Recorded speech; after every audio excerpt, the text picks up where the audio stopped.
So guys, in a recent Twitter space, KSI's manager actually discusses the Jake Paul fight negotiations and what is next for KSI after the Tommy Fury Prime card fight. I respond to two things there. Mary Taylor was saying. The first one was like, why didn't you promote like Misfits at the Jake Paul versus Nate Diaz fight?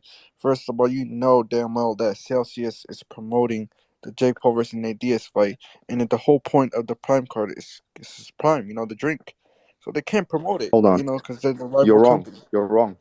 You're wrong. I know this drink space. Okay, as one of the shareholders in Prime, I understand a little bit more than you do. They would not care about Prime being advertised as part of a promotion on a trailer on the big screen. They would not care. And if they were petty enough to care, then what would happen is we would be told, hey, blur out the part that says Prime and just promote the fight. KSI versus Tommy and Logan being on the card, because we hadn't announced Dylan yet at that point. Promote that at the very least. It came from Nikisa and Jake. 100%, my guy. Oh, Second, That's a fair point. That's a fair. But in the second question is like, you keep accusing of Jake Paul ducking, when you he don't want did. to like do the 185 with no rehydration clause with Jake Paul. Brother, it was agreed verbally, myself and Nikisa. I'm not walking backwards on this. This is something that was agreed. We said we can make this happen. These are the terms: 177.5 with no rehydration, or 180 with a rehydration. I'm a ma'am, businessman is who's that gonna for you out of principle? it's partly out of principle, and it's partly I think it's not like I didn't try and we didn't try to negotiate favorable terms for KSI. That's what business is. It's not KSI saying, hey, I insist on this or that and the other. We've got to have his back as his team. If you guys don't understand that, then you're not businessmen. If you're a business person and you're in business, you're gonna try your best to give your fighter the best advantages without making it an unfair fight. So we said, all right, we've had so many stumbling blocks with this. Let's really make this happen. Let's do this at a stadium in the UK. And what do we need to overcome? We said, Nikisa and I went back and forth, and we came to this conclusion. And he chose the 180 with a 10 pound rehydration. That's what he said. He said, all right, let's do that.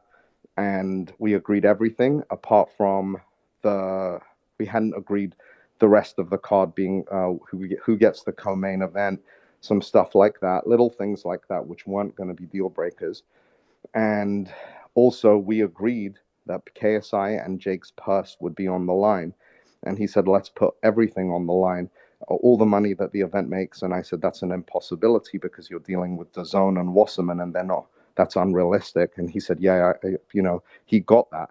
But then at that point, I got a call after the Tommy Fury fight and said, Jake, by his own admission, confirmed this and said he's not going to fight KSI because he wants to fight someone, go a different pathway with a tougher opponent. And Nate Diaz is not a tougher opponent for Jake, and everybody on this whole space knows that. And the odds are the way they are betting wise. When people are saying this in the community, do you see why from the public eye that hasn't seen him spar, why they have that opinion, why they think it? If you look at this on paper, you think it could be a real bad issue for KSI, in my opinion. But that's what makes KSI thrive. We've Right. needed a level of competition like this. He hasn't, look, the numbers he's done has been great, but they're not showing what KSI numbers are really all about, because Sure. KSI numbers really come out when he's the underdog, and when people think, oh shit, KSI could really, really lose this, and most people think he will. And it's delightful to be standing there in the ring congratulating him when he wins this, and then I'm getting on Twitter and I'm just gonna be Yeah, no. If he can make this happen, have a fucking field day. no, I'm gonna Like, be so petty. Like, calling me unprofessional will be the least of any Jake Paul fans' yeah. worries. You're gonna go full Nashville with it. Get the fucking hat out. I'm gonna get the hat out. I'm gonna give you a hat. We're gonna ride my horses into town, and Pause. we're gonna 100%. 100%. Oh, thanks, man.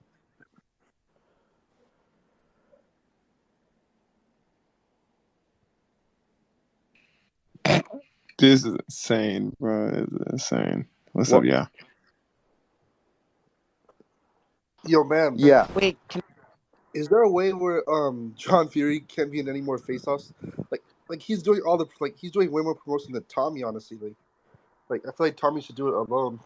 I agree. I think look, that's KSI brought that up with him last night, and they're very close. It's very sweet. Yeah. Sometimes it's nice to have your daddy with you and stuff. hey, No, because man. Tommy's always with him. Like even in the Jake fight, like he was everywhere with him. Like everywhere I see Tommy Fury, John Fury is always with him. I know. I, It's weird. I mean, it's cool. It's cool. Whatever. I wanted to ask you real quick, just to get clarity, because it was Aiden that was coming out and saying this, and this is a great opportunity for you to speak on it.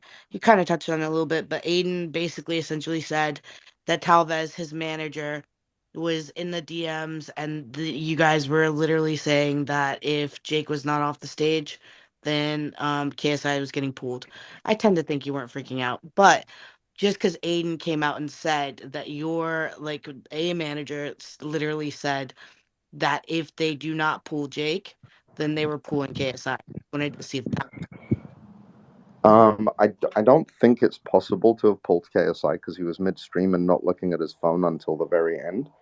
But I don't know. I didn't write that. I was in my car and I just told Abs. I said, yeah, take Jake off. When a few minutes after he'd been on, I said, he's had enough time on. This isn't about Jake. Let him do his thing. He wouldn't even allow his own brother, who's on the Prime card, to be promoted on his card, even though we promoted three of our Misfits cards. We promoted Jake and Diaz. We weren't insecure fucks about it, and they were. So at this point, I'm like, no, I'm not doing him any favors. Why is this guy trying to get his moment of shine on the back of KSI and Tommy? And so I stand by that decision, and anyone who doesn't like it can suck it. 100%, my guy. We got Keegan. What's up, Keegan? Hi, I've got a question for Mams, if that's okay. Yeah. Win or lose, do you think Tommy Fury's going to continue down the influencer route? And if so, do you think it's for money or because he won't make it as a world champion? That's a really good question. Look, I don't know what can happen. Things can change. People can become, something can switch in someone. If he loses, it might make him when he loses, it might make him a better boxer. It might make him be more hungry and more determined. I don't know. Natural talent, I think he's a good boxer. He's solid, obviously, but I don't think he's world champion traditional boxing material. So I think he's doing a very smart thing. He's immersed himself in the influencer boxing world at the top tier, and he's making way more money this way than he would even if he was a world champion. To be honest with you, so I think what he's doing is smart. 100%, my guy. Guys, I just wanted to take this moment to say tickets are now selling out, guys. So if you haven't already, link at the top of the space, buy your tickets for Misfits 009. Okay, what was I gonna say? Yeah, Mams, I wanted to talk about Misfits 009.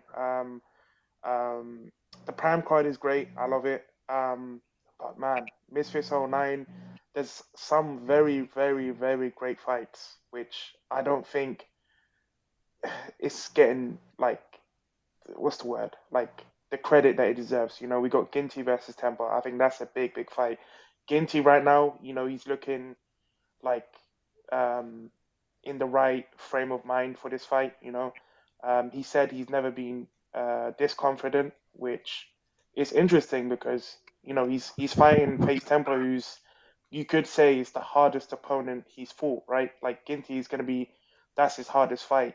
So I'm excited for that fight. Of course, that's a co-main, the main event, Idris Virgo versus Aaron Chalmers. So, Mams, I was going to ask you, which fight are you most excited for?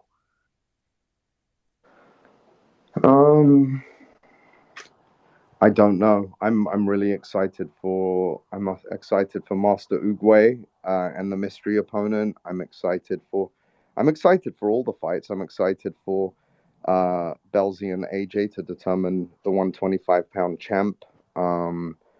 And every one of the fights. I think obviously Ginty and Temp are very curious to see how that goes.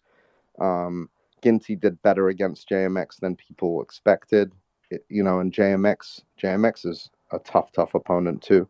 So that's going to be good. I'm also very excited about OJ Rose and Callum Izard fighting. I think that's going to be a slobber knocker. I think that's going to be fight of the night, man. I really do. It could be. Yeah. And Pulley Arif and Jay as well. Yeah, that's a big fight. Yeah, Aaron Chalmers and Idris. It's going to be a banger. I think they both have a lot to prove and want to get into the pro tournament, the $1 million tournament, and that will solidify one of them as a contender.